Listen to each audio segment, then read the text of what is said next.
Bonjour, je la fais bref, je viens de regarder deux vidéos donc l'une sur un journaliste de Mediapart qui abordait le sujet de la corruption de manière intéressante. Effectivement, il parlait de dangerosité, il sera toujours à même d'apporter de préciser davantage de dangerosité et, euh, et comme il a dit, mais c'était pas dans ce sens-là, mais ça aurait pu être précisé après, encore une fois, du coup, enfin voilà, que oui, effectivement, la délinquance financière.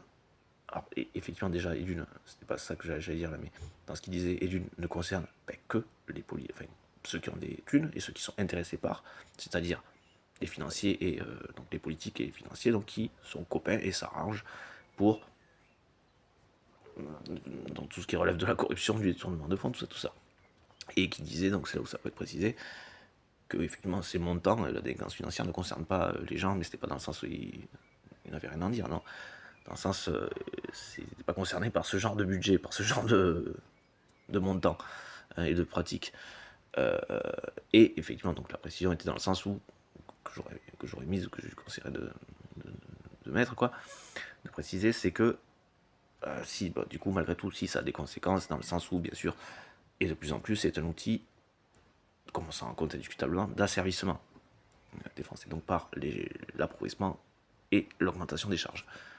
Donc il a d'autres valeurs que d'écraser afin qu'on ne manifeste plus. Ce qui continue dans la continuité de la dictature que Macron essaye de mettre en place.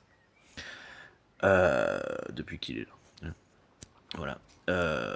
Ensuite, encore une fois, le vote blanc, c'est effectivement pas des personnes qui effectivement comptent sur l'abstentionnisme. Ça revient sur le second sujet là que je regardais, donc qui était du président de l'Anticor. Il faudra que je vérifie, mais j'espère qu'ils ont qu'ils ont retrouvé donc leur agrément. Voilà.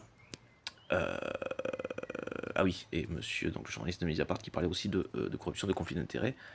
Et c'est vrai que c'est utile de préciser que l'ampleur et la hauteur des montants doit être vraiment très, mais alors extrêmement même, extrêmement conséquente. Puisqu'à mon avis, le Mercosur n'est pas distingué de ce conflit d'intérêts. Donc Macron MSC par exemple. C'est-à-dire qu'il y a des montants beaucoup plus importants et qu'il y a quelques pourritures. En tout cas dans leur fonctionnement et dans les conséquences de ce qu'ils font. Donc ils pourrissent les choses, voilà.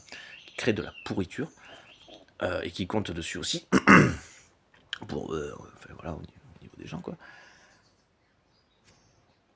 Tout comme le fait qu'on tarde à aller en Ukraine, c'est pour saper le moral des gens aussi, pour laisser ce truc qui bouffe de l'énergie, qui préoccupe, bouffe de l'énergie, et rajoute du conflit à d'autres conflits que l'autre essaie de créer aussi en parallèle, à essayer de créer en parallèle. Je suis bien content d'être intervenu par rapport à le dire comme ça.